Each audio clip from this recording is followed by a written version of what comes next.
I'm going to talk about stand-up comedy, more particularly like open mic stand-up comedy. I think it's a good thing to get into if you don't have like much else going on and you're kind of in the dumps, which I was. That being said, I started stand-up when I was in a relationship and I continued it when my relationship ended.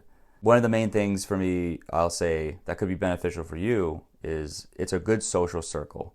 Obviously, there is that argument where people are like, you should surround yourself with people who you want to be more like or people that are successful, so it like you absorb it through like osmosis. But sometimes you don't have those opportunities. You know, I was talking about the social poison in one of my other videos where, yeah, people just kind of disappear when you need them the most, unfortunately. So like a lot of my friends who were on paper successful, I didn't really get to see them for almost a whole year, right? So the only social outlet I really had was this open mic shows in Calgary. So like 3 times a week, I'd walk to those shows with a buddy of mine or by myself, maybe do a spot and just hang out. And that helped a lot, man. It's just like when you're so lonely, it's like, okay, it's kind of nice being with like people whose lives are also kind of in the toilet. Because most people who do stand-up comedy, their lives aren't great. Their lives are in a toilet. There are some people who like, they kind of use it as like what do they call it? What's that, toasters? I don't know what the toasters thing is, but like when people do speeches, Toastmasters, I think that's what it's called. Some people do that, and so you have like a pharmacist come in and like whatever, do jokes like that. But that was like one of the main reasons I got into it, was when I moved cities, I didn't get to see my buddies much, and they didn't really contact me, so I was like, okay, well, I gotta like develop some kind of social circle. My social circles were comedy, and then when I started learning Japanese, I'd go to the Japanese meetups. And both were good, but if I was being honest, the comedy was better because I got to express myself more, whereas the Japanese meetups was more like a after school kind of club type thing. And also it kind of sucked just because the Japanese people I got to talk to, they were only staying for like a couple months, so like you'd see them a couple times, they'd leave.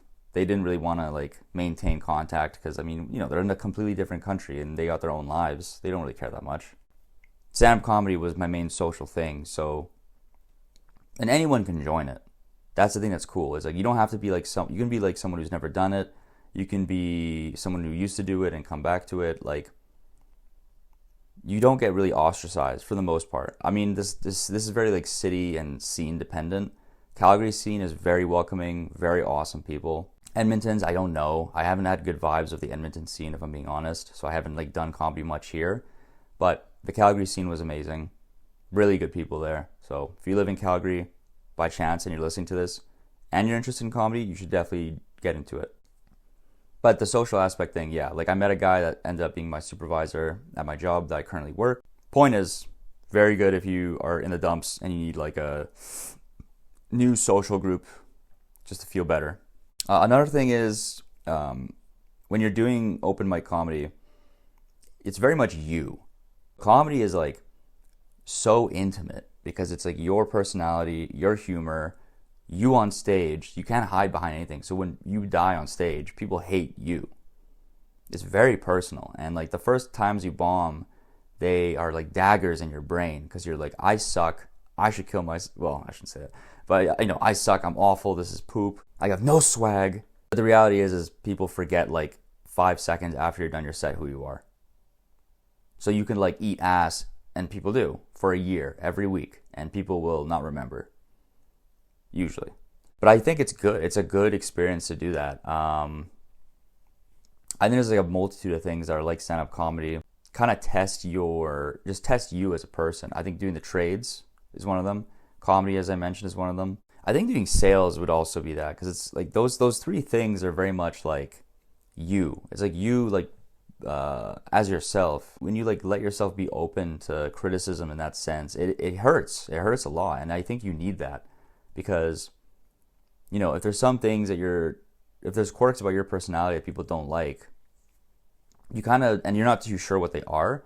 When you're on stage like writing jokes that you find funny, you'll know what they are. And your options are either like confine yourself to what the audience wants, or you double down, but you rewrite your concepts so that they actually might be more palpable to like people who don't know you. Going every week, especially if you're going through something, right? Like if, like in my case, I was going through a breakup. Every week being like, okay, what's some new material I can test out? So you're like constantly writing, you know, like you're doing stuff that involves a lot of brain work, just because you're like, okay, would this be funny?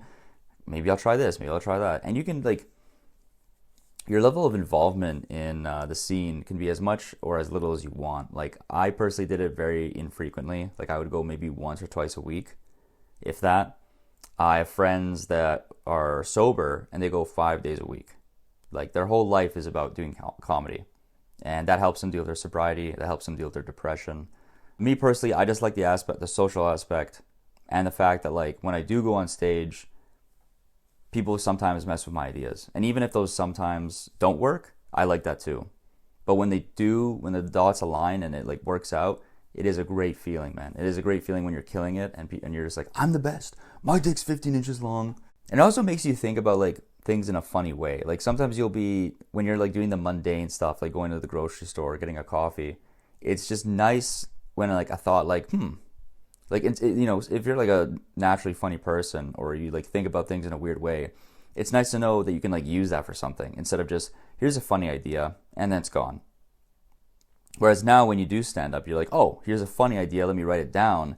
Maybe I can use it on stage and that turns into something. Maybe that turns into something I can add to my like 5 minutes, my 5-minute material. And the thing I really like about stand-up comedy is like anyone off the street can do it.